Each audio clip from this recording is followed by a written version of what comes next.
des jeunes qui sont déjà dans le milieu. Parce que nous, au CNCR, dans le collège, on avait fait une étude pour mesurer un peu le degré de satisfaction en fait, des jeunes qui sont dans l'agriculture. Et il s'est avéré que 40% des enquêtés, les jeunes qui sont dans le collège qu'on considère comme étant des jeunes privilégiés, 40% d'entre eux, malgré qu'ils sont dans le milieu, ne sont pas satisfaits de leur activité parce qu'ils ne gagnent pas assez. Mais lorsqu'on leur pose la question à savoir, dans les 10 ans à venir, quelle activité vous vouliez faire, malgré ces 40%, paradoxalement, 85% des jeunes veulent continuer à pratiquer la même activité. Cela veut dire qu'il y a quelque chose d'autre qui les motive. Il y a l'amour du métier. Donc ces jeunes, ce qui veut dire que si vous investissez dans ces jeunes, il y a une valorisation de votre investissement parce qu'ils ont un fort taux de fidélisation. Comme disait hier Kim Long, lorsque, par exemple, le projet qu'il avait expliqué que sur 40 jeunes installés après 2 ans, on revient, on trouve qu'il y a 2 qui restent. Ça amène des questions. Ça amène des questions sur le jeune le profil du jeune qu'on a installé. Parce que ce jeune, si après 2 ans, il ne gagne pas ce qu'il gagnait avant, ce qu'il gagnait dans son activité d'avant, il n'y a rien qu'il retient. C'est pourquoi il faut voir le profil de jeune qui est motivé par autre que par l'aspect pécunier. Donc, créer ces modèles reviendrait à appuyer les jeunes qui sont déjà dans l'agriculture malgré toutes les difficultés.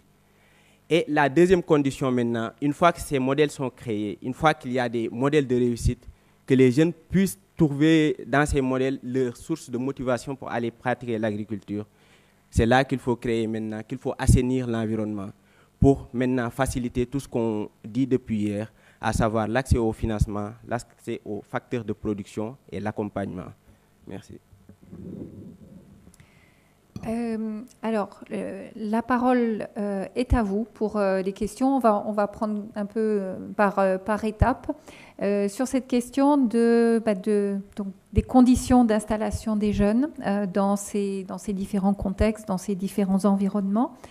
Est-ce que vous avez des questions? Est-ce que vous souhaitez approfondir? Freddy. Alors, il me faudrait un volontaire. Khalid. Ah oui, ça va te réveiller. Mais, merci, Khalid. C'est pas allumé déjà? Regardez. Prenez celui-là. Celui-ci. Allô? Oui, donc Freddy Destré, secrétaire général des SOS Fin. Bon, j'ai pas mal de partenaires là autour de la table. Je suis complètement en phase avec eux. Il faut valoriser, pour rendre attractif le métier, il faut valoriser le métier. Et il faut valoriser, parce que dans le titre de cet après-midi, il y a territoire. Il faut valoriser aussi les territoires dans lesquels les jeunes vivent. Les jeunes, ils ont envie d'aller à l'école, bien sûr, d'avoir un toit correct, mais ils ont envie de s'amuser, ils ont envie de regarder la télévision, ils ont envie d'aller voir les filles ou les garçons, voilà, et il faut donner envie. Et je me souviens, fin des années 70, début des années 80, pour ceux qui connaissent la FONCS au Sénégal, avait 10 principes. Et dans un de ces principes, c'était de dire il faut qu'on inculque à nos enfants l'amour, l'envie de devenir agriculteur. Alors qu'on nous a répété, ça a été vrai en Europe aussi, si tu n'apprends pas bien à l'école, tu deviendras paysan. Et donc ça, il faut inverser les choses. Et pour faire un gros travail comme ça, parce qu'il y a la question de la table ronde de cet après-midi, c'est aussi le rôle des organisations paysannes par rapport à ça. Je pense que le rôle des organisations paysannes, qu'elles soient de type syndical ou autre, est essentiel pour valoriser le métier d'agriculteur. Et si on ne passe pas par là, on aura beau mettre des instruments financiers ou non financiers, si on ne donne pas l'envie de devenir agriculteur, eh bien, on ne réussira pas. Une dernière enquête qui a été faite sur la partie francophone en Belgique montre que 60% des enfants d'agriculteurs ne veulent pas devenir agriculteurs. Je crois que c'est vrai aussi en Afrique. Voilà, c'était un commentaire que je voulais faire. Merci. Alors,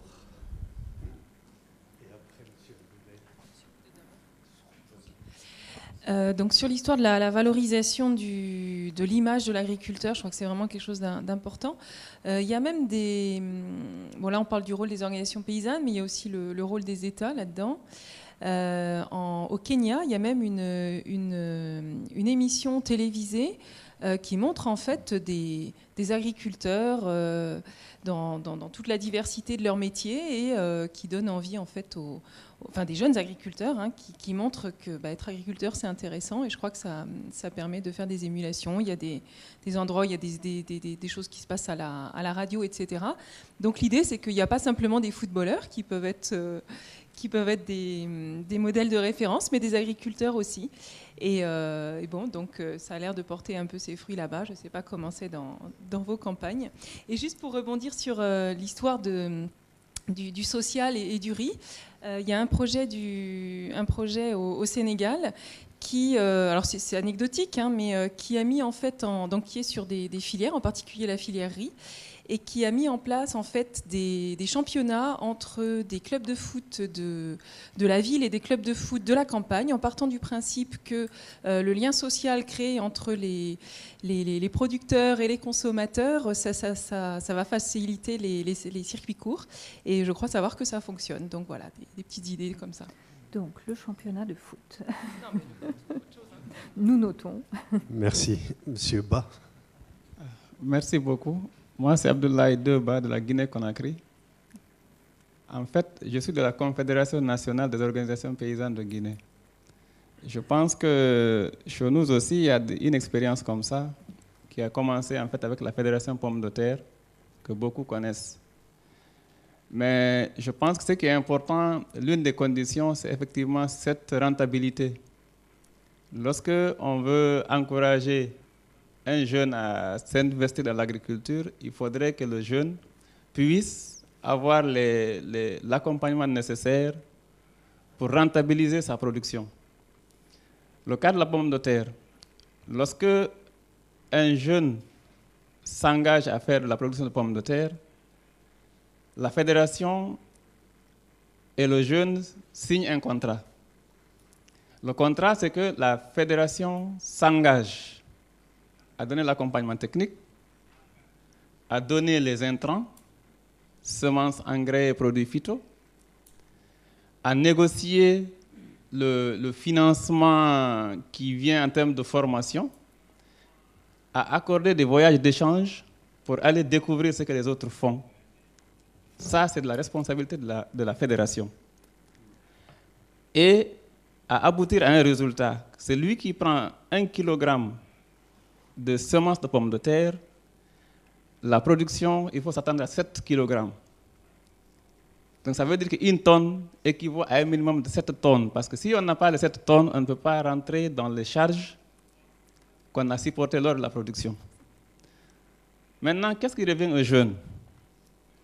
La première des choses, c'est que le jeune doit avoir la capacité à installer une compostière. Parce que les intrants qui vont être utilisés, plus on privilégie les engrais, plus la qualité de la pomme de terre va être affectée. Donc s'il installe sa compostière, il a accès à un crédit d'intrants. S'il n'a pas installé la compostière, il n'est plus éligible. Ça, c'est la première des conditions. L'autre responsabilité, c'est qu'il doit rembourser ce qu'il a pris. Mais c'est quelqu'un, il est de la famille, il est de la localité, de la zone. Ça veut dire que quand il a accès à la terre déjà, on a analysé les conditionnalités, donc toutes les conditions sont réunies. Maintenant, c'est une question de comportement dans la mise en œuvre. Et lorsque il y a récolte, le jeune ne doit pas récolter tant que le conseiller de la fédération ne vient pas vérifier le niveau de maturité pour dire effectivement tu peux y aller. Pas parce qu'il doit rembourser, mais parce qu'il doit respecter toutes les normes liées au cahier de charge de la production. Et finalement, il est libre d'adhérer à une organisation paysanne ou pas. Mais l'avantage d'adhérer après à l'organisation paysanne, c'est que dès qu'il adhère, on lui donne la possibilité de participer au bureau, en fait, au conseil d'administration. Dès qu'il y a élection, si on voit qu'il y a des jeunes qui sont là, tout de suite, on lui donne la possibilité d'évoluer pour que dans les prises de décision, il participe. Et le financement qu'on lui donne se retrouve dans le financement de l'ensemble des membres. Lorsque la fédération reçoit un financement, c'est dans ça qu'on prévoit pour le jeune. Ce n'est pas un financement spécifique. On dit juste jeune, non. Il est en compétition avec les autres membres. Maintenant, plus il rembourse, plus il devient beaucoup plus, si vous voulez, fidélisé, et plus il devient privilégié par rapport aux autres membres qui sont, même s'ils sont anciens, mais qui ne sont pas sérieux. Donc je pense que lorsqu'il il se sent vraiment dedans, on le prend, même s'il est jeune, mais on ne le prend pas comme extérieur au milieu, comme quelqu'un qui vient d'arriver, mais on le prend comme quelqu'un qui a encore ses responsabilités et qui est capable de respecter ses engagements. Mais l'un des problèmes qu'il y a, c'est le problème de financement, de microfinance. Parce qu'il se trouve que lorsqu'on ne peut pas gagner dans l'agriculture si on ne s'endette pas. C'est ça aussi le problème. On ne peut pas financer tout sur fonds propres et dire qu'après, on va rentrer dans des intérêts. Non. Il faut qu'il y ait une sorte de condition au niveau local où il y a beaucoup d'acteurs qui vont intervenir et que chacun arrive à jouer son rôle. Je m'arrête là pour le moment. Merci. Merci. Merci. Monsieur Ganamé, vous voulez réagir à cet exemple-là? Et ensuite, on redonnera la parole à la salle. Si je dis qu'il faut travailler dans la psychologie des jeunes, il y a des raisons. Hein. Chez nous, le gouvernement a débloqué des milliards pour vouloir installer les jeunes dans leurs tiroirs. Qu'est-ce que les jeunes font? Ils prennent l'argent bonnement, ils ont acheté les motos, les salons, chacun a bien équipé sa maison et dit, si l'agriculture là c'est bien, que toi aussi il faut aller cultiver. Pourquoi toi tu veux pas être paysan, tu veux que moi je sois paysan? C'est pourquoi ce que je vous parle, ce n'est pas la philosophie, mais c'est ce que nous avons pratiqué. Nous avons d'abord regroupé les jeunes, leur demander d'identifier leurs problèmes, leurs difficultés.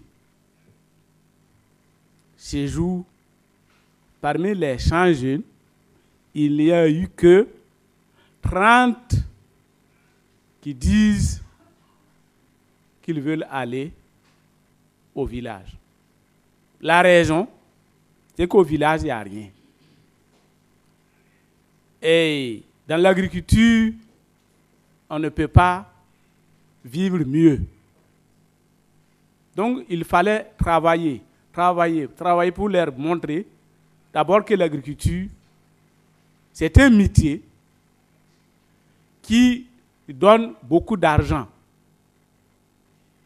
Après ce travail, il y a eu effectivement la création des activités, le maraîchage. Il faut les suivre. Je suis d'accord avec mon ami sénégalais pour qu'il voit les jeunes qui ont fait ce travail-là, qu'est-ce qu'ils sont revenus aujourd'hui. Sinon, même si on leur donne l'argent actuellement, sans valoriser le métier paysan, ils prendront cet argent et ils reviendront en ville.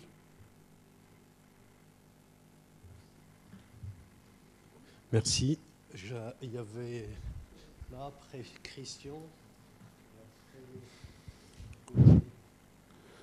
Ok, c'est Lamarana Sadio Diallo de Guinée-Conakry, du Crédit Rural.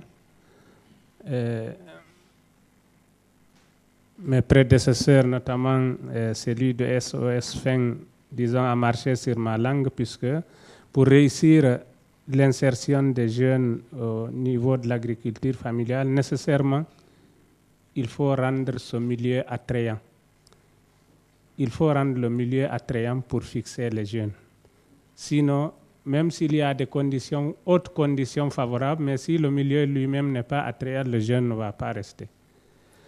Ensuite, je voulais préciser que, effectivement, les idées, disons même de marginalisation institutionnelle de l'agriculture existaient.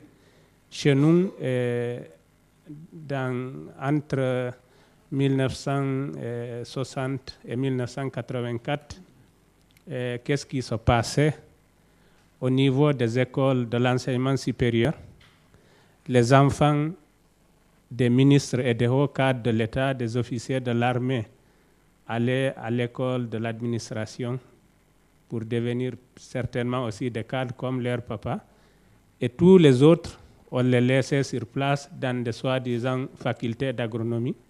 Mais c'était juste une façon de saboter, puisque réellement, ce n'était pas pour valoriser l'agriculture, mais plutôt pour matérialiser un peu une sorte d'apartheid contre les jeunes ruraux.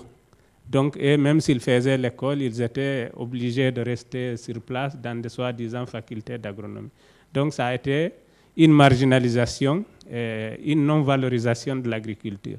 Par contre, nous avons appris, je ne sais pas si on a des amis, je pense qu'on a des amis ivoiriens ici, que contrairement à la Guinée, en Côte d'Ivoire, pour accéder à la fonction d'ingénieur agronome, ce n'était pas laissé à n'importe qui. Et je pense que là-bas, ce n'était pas la même vision sur le plan de l'importance donnée à l'agriculture. Donc, il faudrait qu'au niveau, le rôle de l'État est extrêmement important en termes d'impulsion de signaux positifs sur le secteur, en termes de rendre attrayants les milieux ruraux par les investissements qui y sont nécessaires, mais aussi en termes de soutien et sur le plan des subventions et sur d'autres plans pour vraiment que l'agriculture puisse attirer les uns et les autres. Donc, pour ne pas répéter, comme ça a été suffisamment dit, je voulais juste mettre en relief ces aspects. Je vous remercie. Merci, M. Diallo. Il y avait Christian. Et après, je viens vers toi, Dominique, et après, Khadija. Christian Fusilier, Agence française de développement. Je repensais à ce que nous avait présenté Betty hier avec l'ensemble des facteurs qui conditionnent la réussite, la durabilité de l'installation du jeune. Et donc du coup, avec tous les éléments qui ont été échangés là, depuis hier, on pourrait presque maintenant reprendre ce schéma-là et attribuer des couleurs en fonction des acteurs qui ont le plus d'influence sur les facteurs concernés. Et là, en écoutant les représentants des organisations professionnelles agricoles, on voit que sur certaines des bulles qui ont été présentées hier, il y a une influence possible, claire. Alors, les organisations professionnelles ne peuvent pas tout faire pour régler les problématiques d'installation des jeunes ou même de reprise d'exploitation agricole, mais peuvent avoir une influence certaine sur un certain nombre des facteurs qui ont été listés. Par exemple, les histoires de statut dont on a parlé à 2 ou 3 reprises, les histoires de communication et d'image de l'agriculture que vous avez évoquées plusieurs fois.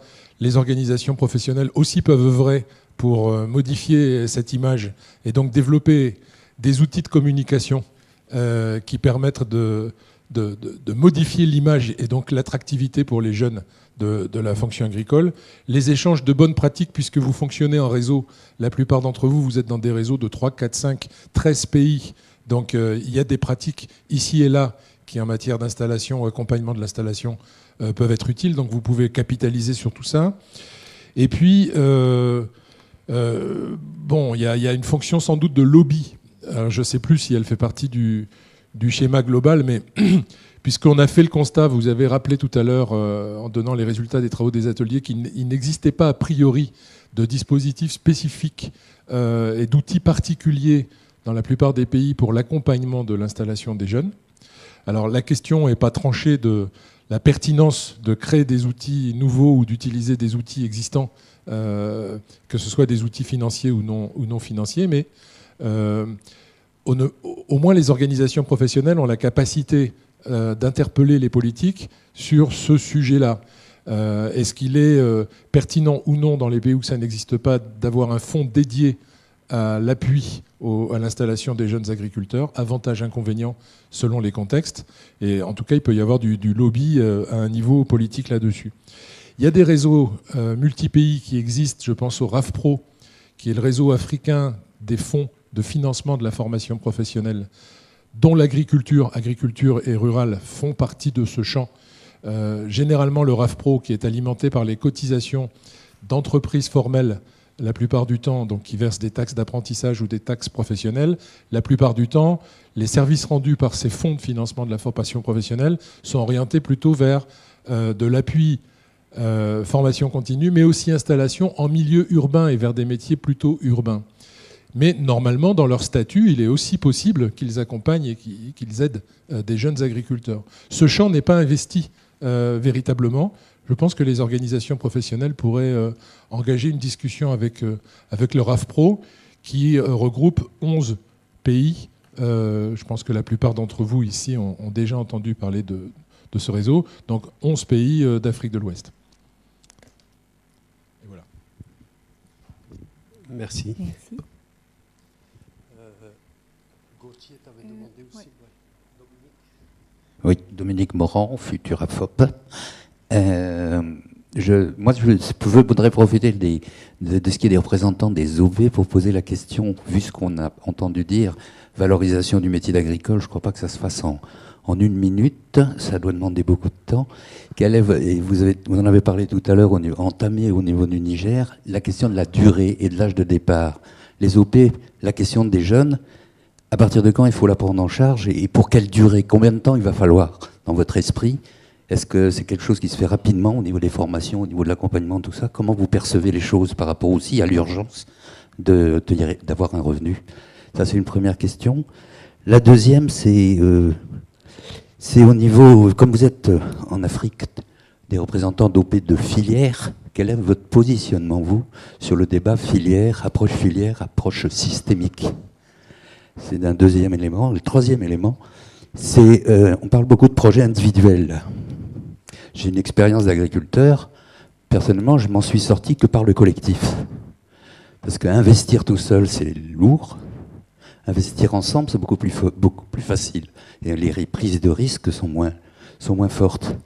Donc, quel est votre positionnement aussi sur cette question du projet et de l'OP de base, l'investissement collectif pour les jeunes? Merci Dominique. Il y a plusieurs questions. Je ne sais pas si... Voilà, on va peut-être voir un peu comment y répondre. Alors, qui souhaite répondre sur la question de approche filière, approche système, et bien sûr dans une perspective jeune aussi?